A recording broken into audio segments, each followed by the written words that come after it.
Hello class. Welcome back बच्चों। लो प्यारे बच्चों, स्टार्ट करते हैं नया लेक्चर। बेटा अभी हम एडजस्टमेंट नंबर 12 तक लिख चुके हैं ना। 13 तक 13 लिख दी थी हमने उस दिन। बेटा आज हम एक और एडजस्टमेंट नहीं लिखेंगे 14, और इसके बाद हमारी एक ही रह जाएगी, चैप्टर खत्म हो जाएगा। अभी ना पहले सामने देखो, दो तीन प्रॉब्लम जो मुझे लगता है आपको आई होनी चाहिए वो बता रहा हूं। प्लीज सब सामने ही देखेंगे मेरी तरफ। रौनक अब बिल्कुल रुक जा यार। बेटा सबसे पहली बात, ठीक है, मैंने उस दिन जीएसटी की बात करी थी, आउटस्टैंडिंग प्रीपेड में, एक्रियूड अनएक्रियूड में। ठीक है जी। तो एक भाई साहब हमारे ऐसे हैं बैच के अंदर इस टाइम मौजूद है जो कहते हैं कुछ किसी को भी नहीं समझ में आई होनी क्या बात कर रहे हो आप। किसी को समझ ही नहीं आई। मैंने समझ लिया अच्छे से। ठीक है जी। मैंने कहा अच्छा यार, ऐसा तो नहीं हो सकता कि किसी को भी समझ ना आई हो। बताओ किस किस की प्रॉब्लम आई भैया। ये फोर्थ पॉइंट, फोर्थ पॉइंट करके आए हैं सारे? कितनों ने कर लिया? अपनी कॉपी में नोट डाउन है फोर्थ पॉइंट। एक खुशी ने कर लिया, एक भव्य तो ने कर लिया। ये वही है जीएसटी वाला है। एक और बोल रहा है शिवम मैंने कर लिया। करा तूने केशव? 3 इलस्ट्रेशन होमवर्क दिए थे, एक भी नहीं शुरू किया? क्यों? तो भाई होमवर्क सैटरडे को दिए थे मैंने, सैटरडे को दिए थे। कल कहाँ? मैं सैटरडे को होमवर्क दिए थे। मेरे तो सैटरडे को काम हो जाना चाहिए था। चल नहीं करा कल, क्या चल पूरा दिन बिजी था। चल आज स्कूल से आ गया तो 3 बजे आ गया, आगे पढ़ो आके। 3:30 आ गया, 5:30 आ रहा है मेरे पास तो। बस सोएगा ही, बाकी तो कोई बात समझ नहीं आती बीच में मुझे। कहता है ये पढ़ना, rent is payable at the rate of 4,000 per month. Outstanding rent is subject to levy of input, sorry, levy of CGST and SGST 9% each. बेटा वो कहता है रेंट 4,000 रुपए महीना है। रेंट अगर 4,000 रुपए महीना है तो साल का 48,000 होना चाहिए। ये मुझे ट्रायल में 40 क्यों दिख रहा है? यानी कि 8,000 रुपए आउटस्टैंडिंग है। समझ में आ रही है बात? बेटा अब बात बड़ी सिंपल सी है। मैंने ना उस दिन यही एक बात बोली थी कि ऐसे कभी रेंट आउटस्टैंडिंग दिख जाए और जीएसटी है ना, एंट्री सोचो और कुछ भी मत करो, कॉम्प्लिकेट मत करो, एंट्री सोचो। बेटा आउटस्टैंडिंग हमेशा क्या है? एक लाइबिलिटी, क्रेडिट होना चाहिए, कर दिया क्रेडिट। डेबिट क्या होगा? खर्चे का ही नाम, यानी कि रेंट। ठीक है। और अगर जीएसटी इन्वॉल्व है तो ये भी समझो खर्चा है। खर्चे के साथ क्या होता है बेटा? इनपुट आते ही आते हैं। बाबू अगर रेंट 8,000 रुपए नहीं दिया होगा तो उसका जीएसटी थोड़ी दिया होगा साथ में। जीएसटी भी तो 40,000 के हिसाब से ही दिया होगा। उस दिन भी मैं यही बोल रहा था बेटा। बाबू कितने रुपए का रेंट आउटस्टैंडिंग है? कितने रुपए का रेंट है जो अभी भी नहीं दिया? 8,000। 8,000, 9% जीएसटी। 8,000 का, अगर बेटा 8,000 रुपए का रेंट और 9% जीएसटी आउटस्टैंडिंग रेंट के सामने जर्नल एंट्री डन। अब बेटा सवाल पैदा ना हो कि आप इसको एडजस्ट नहीं कर पा रहे। यार ट्रेडिंग अकाउंट, पीएनएल अकाउंट और बैलेंस शीट में क्या इंपैक्ट होगा? भैया आउटस्टैंडिंग एक लाइबिलिटी है। डन। रेंट डेबिट करना है 8,000 रुपए का। भैया ट्रायल से रेंट आ रखा होगा 40,000 रुपए का। 8,000 का और डेबिट करना है। लो जी, 8,000 का डेबिट कर दिया, 48। अब भैया देख लो इनपुट ज्यादा है या आउटपुट। ट्रायल में क्या किया होगा? 15,000, 25,000 आउटपुट दिखाए होंगे 10,000 रुपए के। पहले से आउटपुट दिखा रखे हैं, पहले से आउटपुट दिखा रखे हैं 10,000 रुपए के इनपुट, और आगे 720 के इनपुट माइनस ही होंगे आउटपुट में से। हो गया रिकॉर्ड। क्या दिक्कत आई? समझ आया? क्लियर है बात? अगर एक बार हो उसका। बेटा 8th में जो मुझे प्रॉब्लम लगती थी मैंने बता दी। इसके अलावा इलस्ट्रेशन नंबर 14 पर आ रहा हूं। इलस्ट्रेशन नंबर 14 और 19 भी मैंने होमवर्क में दिए थे।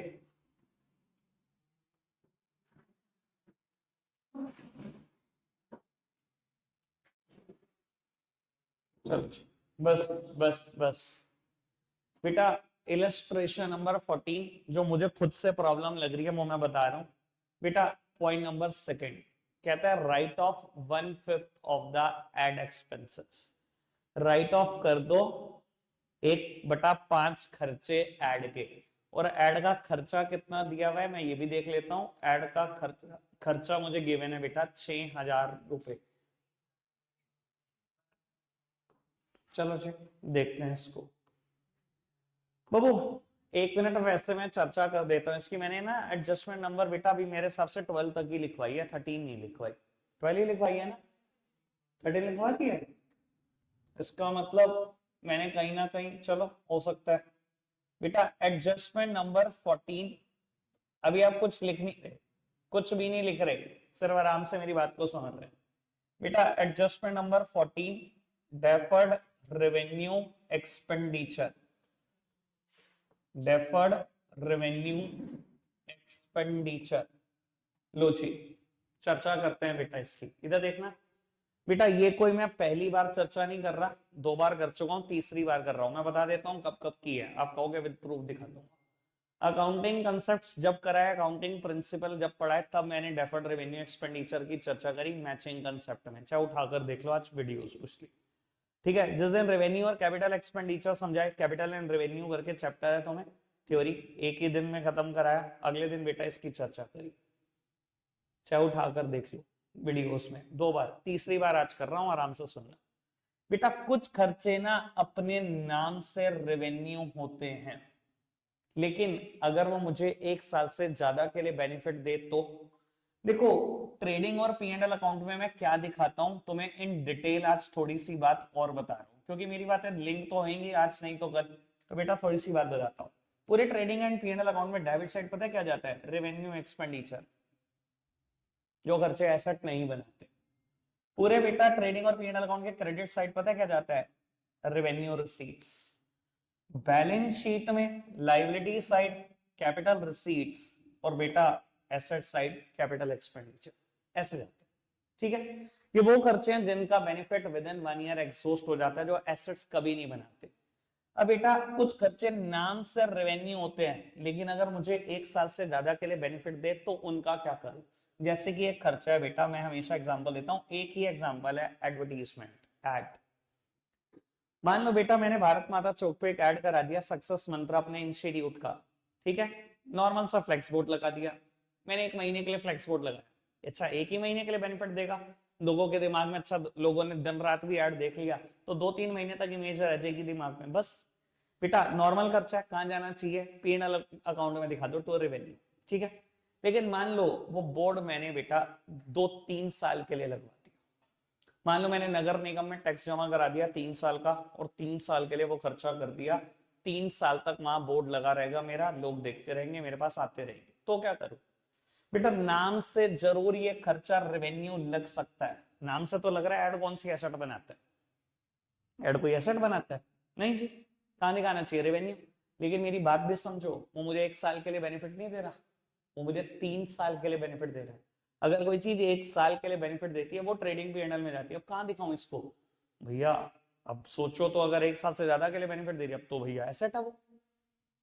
बेटा ऐसे केसेस में आप खुद कंफ्यूज रहोगे, ये क्या है? ये खर्चा है एसेट है? खर्चा एसेट है? नाम से तो खर्चा है, नेचर से एसेट है। अब क्या करें कहें इसको, और क्या करें इसका अकाउंटिंग ट्रीटमेंट? बेटा ऐसे खर्चों को हम बोलते हैं डेफर्ड रेवेन्यू एक्सपेंडिचर। कि हो तो आप रेवेन्यू एक्सपेंडिचर पर अकाउंट्स में मैं आपकी डेफरमेंट करूंगा। डेफरमेंट करूंगा मतलब धीरे धीरे दिखाऊंगा अकाउंट्स में, आपको एकदम नहीं दिखा सकता बेटा, क्योंकि ये खर्चे 3 साल के लिए बेनिफिट दे रहे हैं, तो बेटा मैं इनको 3 ही साल में रिकॉर्ड करूंगा। आप सामने देखते रहना, आराम से बात को समझ लो बेटा। मैं इनको 3 ही साल में रिकॉर्ड करूंगा। कैसे रिकॉर्ड करूंगा अभी ये बता रहा हूं बेटा। पहले साल का ट्रेडिंग P&L ऐसे बनेगा, और पहले साल की बैलेंस शीट। चलो मैं पहले तीनों साल का बना देता हूं, फिर बताता हूं। ये ट्रेडिंग P&L दूसरे साल का, ये दूसरे साल की बैलेंस शीट।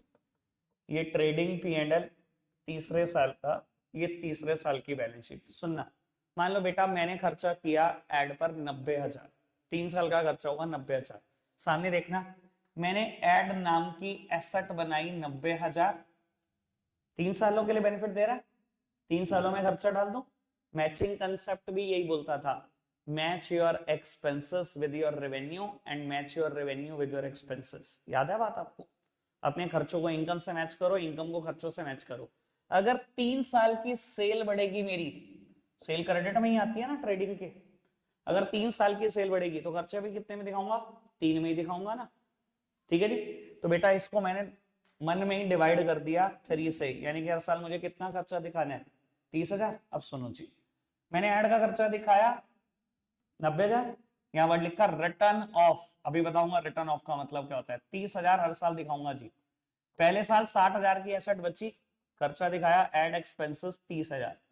दूसरे साल एड नाम की एसेट दिखाई 30,000, फिर माइनस करा रिटर्न ऑफ, एसेट दिखाई 30,000 to add expenses P&L account में 30,000।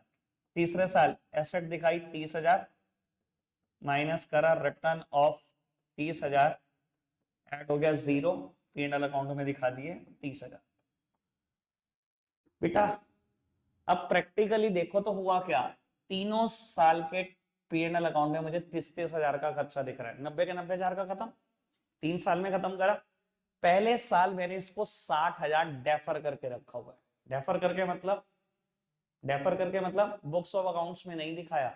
जिस खर्चे को हम राइट ऑफ करते हैं ना, बोलते हैं इसको बुक्स ऑफ अकाउंट्स में दिखाया। बुक्स ऑफ अकाउंट्स में कितना दिखाया? 30,000 दिखाया, 60,000 राइट ऑफ किया हुआ है। इस साल 30,000 दिखाया, 30,000 राइट ऑफ किया हुआ है, सॉरी 30,000 बुक्स ऑफ अकाउंट्स में दिखाया, 30,000 डेफर कर रखा है। 30,000 दिखाया और यहाँ पर अब डेफर करने की कुछ जरूरत ही नहीं पड़ी। समझ आई क्या करा अकाउंटिंग ट्रीटमेंट? ठीक है। रिटर्न ऑफ करने का सिंपल मतलब पता है क्या होता है? P&L अकाउंट में दिखाना खर्चे, बुक्स ऑफ अकाउंट्स में दिखाना खर्चे को।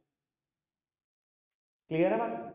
अब बेटा इस क्वेश्चन में एडजस्टमेंट आई, एक बच्चा ऐसा नहीं था जिसने मुझसे प्रॉब्लम पूछी हो। देख लो कितने लेवल के हम निकम्मे हैं। बेटा कहता है राइट ऑफ कर दो 1/5 खर्चा ऐड का। राइट ऑफ करना मतलब बुक्स ऑफ अकाउंट्स में दिखाना, P&L अकाउंट में दिखाना। कितना दिखाना है सर? 1/5 दिखाना है। अगर 1/5 दिखाने तो बाकी सब कहां जाएगा? एसेट्स में जाएगा, डेफरमेंट करनी है उसकी। अब बेटा ऐड के खर्चे कितने हैं? 6,000 रुपए के थे सर, ऐड के खर्चे थे 6,000। क्या करोगे इसकी एडजस्टमेंट? बेटा बैलेंस शीट में दिखा दो 6,000, कितना राइट ऑफ करना है? 1/5, माइनस कर दो 1/5 इसका 1,200 रुपए, 4,800 रुपए राइट ऑफ कर दो, दिखा दो P&L में 1,200 रुपए। यानी कि मैं अगर आपको मोटी मोटी बात बताऊं क्या हुई होगी हिस्ट्री में, कि आपने ऐड किया होगा 6,000 का, 5 साल तक बेनिफिट मिलेगा, तो हर साल कितना राइट ऑफ करना है? 1/5। 6,000 का ऐड किया, 5 साल तक बेनिफिट मिलेगा, हर साल 1,200 रुपए को बुक्स में दिखा दो। हर साल 1,200 1,200 1,200 1,200 दिखाते जाएंगे, यहाँ से 1,200 कम करते जाएंगे। क्लियर है एडजस्टमेंट नंबर 14? ठीक है जी। 19th क्वेश्चन ऐसा था जिसमें कोई प्रॉब्लम नहीं होगी बेटा। ठीक है जी। 19th हवा हवाई क्वेश्चन था, 1 मिनट का क्वेश्चन। डन। आगे बढ़ते हैं। एडजस्टमेंट नंबर 14 लिखो मेरे साथ साथ, सॉरी 15th बेटा। चलो 14 में आप नोट क्या करोगे यार? कुछ भी नोट नहीं करोगे, करना है क्या कुछ नोट? ठीक है, कुछ नोट तो नहीं करना। एडजस्टमेंट नंबर 15 लिखो मेरे साथ साथ। Adjustment number 15।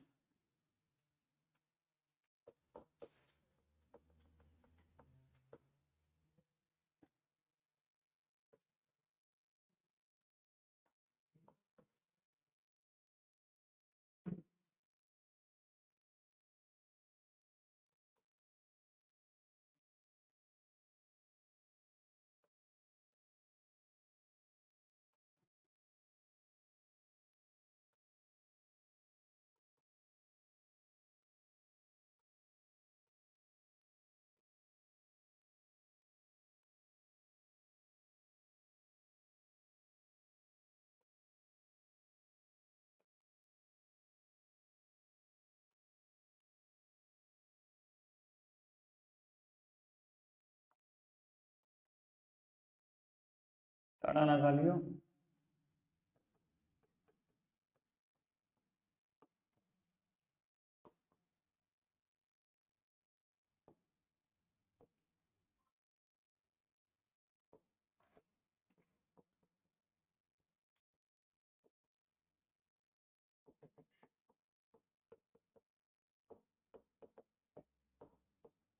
जल्दी से नोट डाउन करना है, जल्दी से।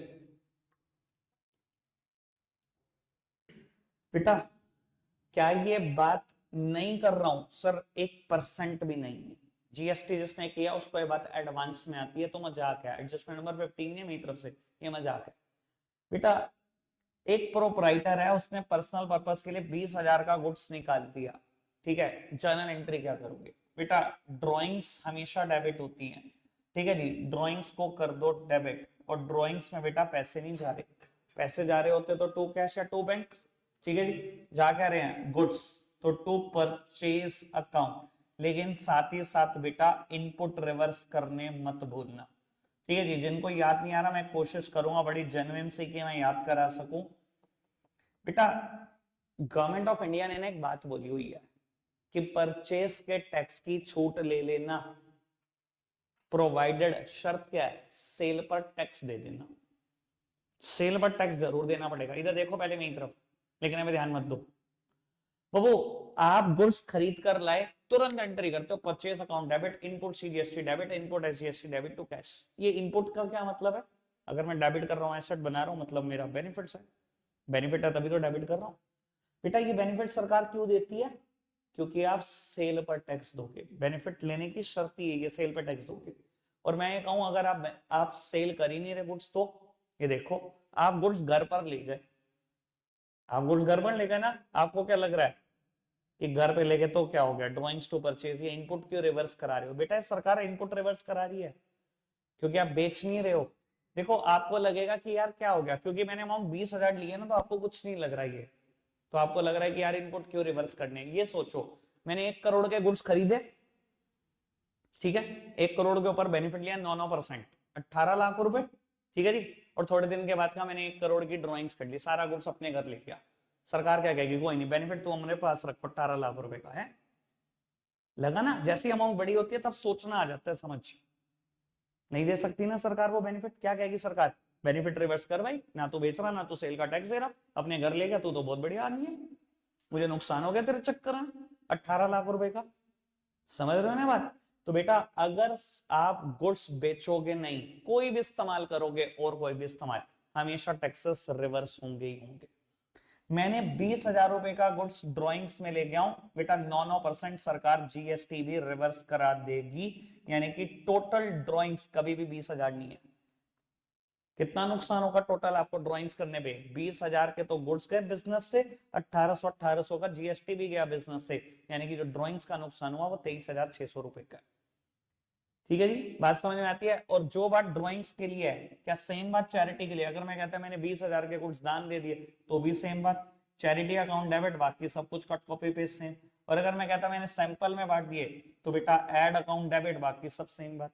कोई फर्क थोड़ी है बेटा इन तीनों में, एंट्री तो सेम ही होती है। या तो एड डेबिट होता है चैरिटी या ड्रॉइंग्स, बाकी बातें सेम, क्योंकि तीनों केस में गुड्स तो बिक ही नहीं रहे। क्या ये बात नहीं है?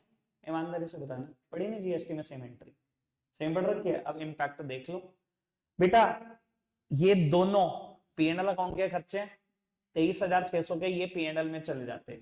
अगर ड्रॉइंग्स होता तो ये कहां आता, कैपिटल में से 23,600 माइनस हो जाता।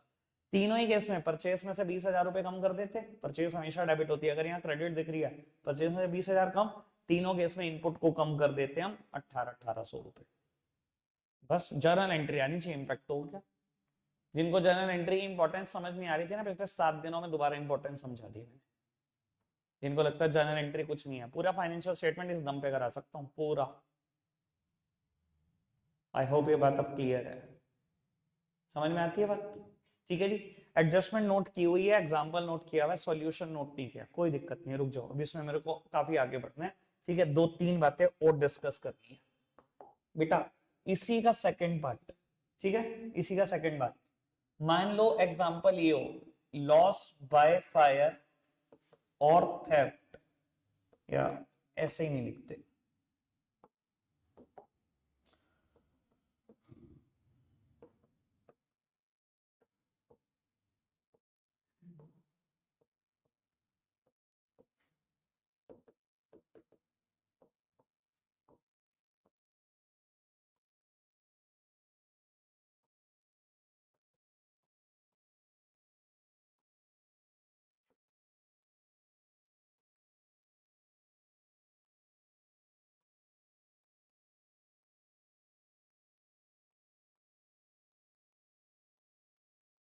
मान लो अभी वो जो 3 केस बोले, 2 और उसमें ऐड हो जाए कि बेटा आग लगी तब 20,000 के गुड्स का नुकसान हो गया, जीएसटी उसके ऊपर भी एप्लीकेबल है। ऐसे ही बेटा चोर चुरा कर ले गया, 20,000 का नुकसान हो गया, जीएसटी उसके ऊपर भी एप्लीकेबल है। तो कोई फर्क पड़ गया?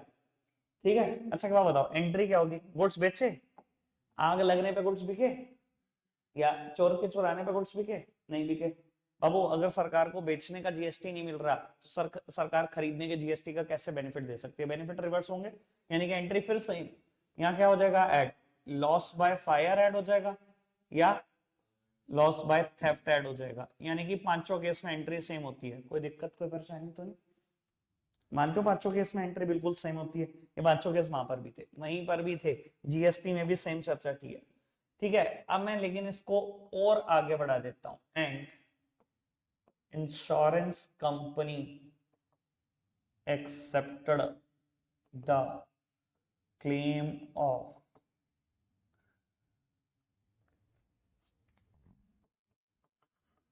क्लोज। बस इसकी एंट्री करते हैं बेटा। एंट्री, पहली एंट्री सेम है। मान लो आग लगी है, आग से नुकसान हुआ है, loss by fire account debit to purchases, क्योंकि गुड्स का नुकसान हुआ है। दुनिया के सारे खर्चे, सारे लॉस डेबिट होते हैं, डेबिट करती है। नुकसान किसका हुआ है? गुड्स का। गुड्स जब भी जाएंगे तो टू परचेसेस। बेटा सरकार कहेगी इनपुट रिवर्स करो क्योंकि आपने बेचा नहीं है। ठीक है। बेचने के अलावा किसी और वजह से बेटा गुड्स अगर बिजनेस से जा रहे हैं तो बेटा जीएसटी रिवर्स होगा ही होगा। सरकार ने जीएसटी रिवर्स करा। 20,000 रुपए के गुड्स थे, 9% का जीएसटी, यानी कि टोटल नुकसान आग से 20,000 का नहीं हुआ। 20,000 का तो गुड्स का नुकसान हुआ, 18,500 का जीएसटी का भी नुकसान हो गया, यानी कि टोटल नुकसान कितना हुआ? 23,600। रीडिंग हो रही है बेटा? लेकिन इंश्योरेंस कंपनी से मैंने फायर इंश्योरेंस लिया हुआ था, जिसने एक्सेप्ट करा क्लेम कितने का? 15,000। उसने कहा जी मेरे हिसाब से लॉस 15 का, मैं 15 दूंगी। अगर उसने 15 का नुकसान बताया, आओ जी दिखाते हैं कैसे करने हैं इसको। बेटा अगर उसने 15 का नुकसान बताया तो वो 15 देगी। डेटर बना दो 15,000 के लिए। आओ जी बेटा, मैंने उसको डेटर बना दिया 15,000 रुपए के लिए।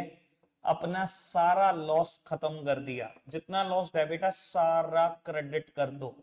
Loss by fire account debit.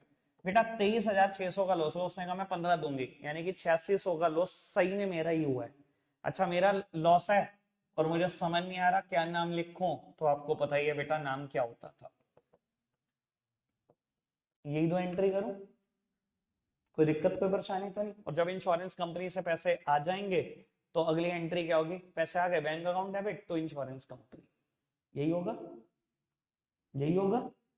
अब बेटा इस दो एंट्री का इंपैक्ट सोच लो, क्या करोगे ट्रेडिंग एंड पीएनएल में और बैलेंस शीट में? इधर देखो जी, जितना लॉस बाय फायर डेबिट है उतना ही लॉस बाय फायर क्रेडिट है, ये तो जाएगा ही नहीं कहीं। ठीक है।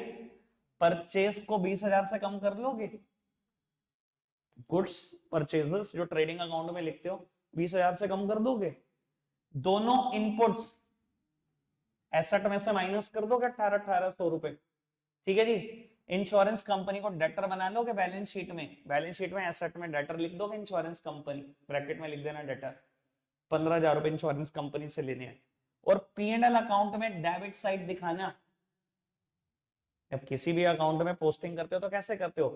प्रॉफिट एंड लॉस अकाउंट बना रहा हूं ना, profit and loss account is on the debit side, posting should be done on the debit side. सामने वाली साइड का नाम लिखना टू लॉस बाय फायर, लेकिन अमाउंट प्रॉफिट एंड लॉस के सामने वाली 8600 रुपए लिखोगे ना, तो लॉस बाय फायर 8600। कोई दिक्कत कोई परेशानी? लिखा जाएगा? समझ में आ गया क्या? पूरी गेम जर्नल एंट्री पे इजी वन, आसान लगा ये? आओ जी इस पर बेस्ड मैं एक क्वेश्चन तो तुम्हें दिखाई दो। मैं अभी एडवांस बता रहा हूँ, इलस्ट्रेशन नंबर 9 और 10 होमवर्क है। अब सुनना, देखो सबसे पहले 2 3 4 6 दिए थे, 2 3 4 5 6 नहीं, हाँ एक दिन 2 कराया, फिर 3 4 5 6 दिए, तो 2 3 4 5 6 हो गए बेटा। उसके बाद 7 दे चुका हूं, 8 दे चुका हूं, अगर मैं 9 10 दे दूं, 11 जर्नल एंट्री बेस था वो भी करा चुका हूं, तो 2 से लेकर 11 तक लगातार चलेंगे। अभी पहला क्वेश्चन अभी भी छूटा हुआ है, 9th और 10th इलस्ट्रेशन होमवर्क है। ठीक है। नाइन्थ इलस्ट्रेशन में तुम कल पूछो, उससे पहले ही मैं वो बात निपटा देता हूं, वैसे प्रॉब्लम आएंगी नहीं, ये मैं भी 100% जानता हूं, पर चलो कोई दिक्कत नहीं, फिर भी करते हैं बात। 7th पढ़ना जी। A fire broke out on 25th of March 18 in a godown and stock of value 6,000 was destroyed. The stock was purchased paying IGST 18%. It was insured and the insurance company admitted a claim of 4,000. 6,000 के goods गए, 18% IGST भी applicable था उसके ऊपर। अच्छा जी बेटा, goods चले गए, आग लगी है, loss by fire account debit, to purchases और to input IGST. IGST reverse कर दो। कितने रुपए के गुड्स जल गए? 6,000, 18% जीएसटी, यानी कि टोटल नुकसान 6 का नहीं 7,080 का हुआ। इंश्योरेंस कंपनी ने कहा कितने दूंगी? 4। भैया डेटर बनाओ इंश्योरेंस कंपनी को, उससे पैसे लेने हैं 4 का। इंश्योरेंस कंपनी अकाउंट डेबिट, दुनिया के सारे डेटर डेबिट होते हैं। 4,000, सारे लॉस को खत्म कर दो, लॉस बाय फायर को क्रेडिट कर दो जितना डेबिट है। 7,080 यानी कि 3,080 का एक्चुअली में मेरा लॉस हुआ है, और जब लॉस का नाम समझना है तो लॉस का नाम जिंदाबाद। लॉस बाय फायर जितना डेबिट उतना ही क्रेडिट, खत्म। परचेस में से 6,000 घटाओ। आओ जी अब दिखाई दो तुम्हें, ये तुम्हें जितना मुश्किल लगता है ना, लॉस बाय फायर परचेस में 6,000 माइनस है, ठीक है। दूसरा इंपैक्ट, इनपुट आईजीएसटी में से 1,080 कम करो,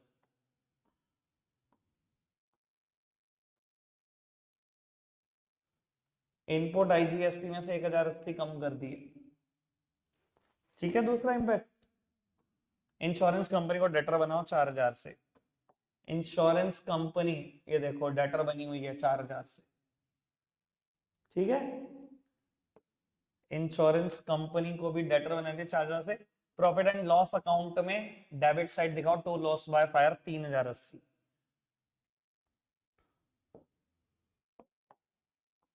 प्रॉफिट एंड लॉस अकाउंट यही है, डेबिट साइड दिखाओ 3,080, 3,080 टू लॉस बाय फायर। सारे इंपैक्ट मिल गए,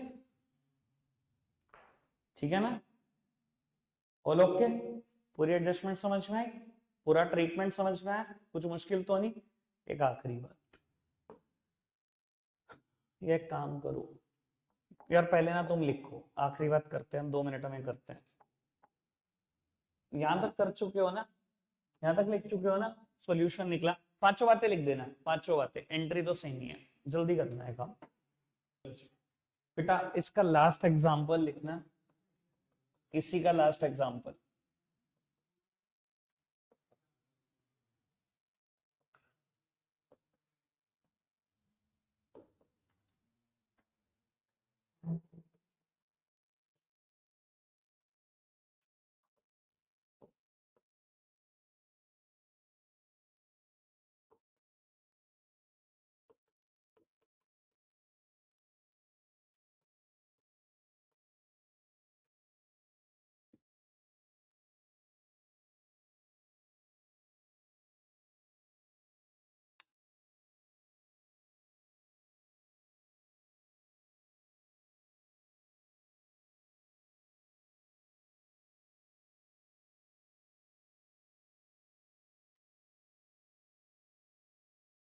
टकराल साहब बताओ इसकी जनरल एंट्री बताओ। आग लगी बिजनेस में और 7 लाख की मशीनरी का नुकसान। आज तक हमेशा गुड्स का नुकसान पड़ा है, पर ये एडजस्टमेंट आ सकती है, तो क्या हो गया, आ जाए। जनरल एंट्री सोच लो, वही एडजस्टमेंट है। क्या होगा भाई? लॉस बाय फायर डेबिट, दुनिया के सारे नुकसान डेबिट होते कर दिए डेबिट, तो मशीनरी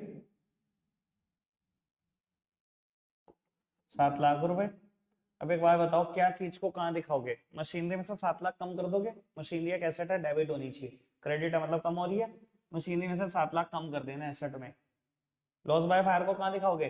P&L अकाउंट, तो लॉस बाय फायर दोनों दिखा दिए, कहां दिखाने थे, खत्म, दोनों इंपैक्ट दिखा तो दिए,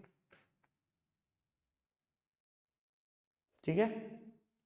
एक एडजस्टमेंट मेरी तरफ से रह गई है, चैप्टर खत्म होने की कगार पे, ठीक है जी। और आज बीएसटी में हम अपना लास्ट चैप्टर शुरू कर रहे हैं, उसकी कोई केस स्टडी नहीं है ही नहीं, कुछ केस स्टडी मैंने देखा सब डायरेक्ट क्वेश्चन ही है बुक में और कुछ नहीं है। ठीक है, रखते हैं आज के लिए इतना ही है प्यारे बच्चों, बाय बाय।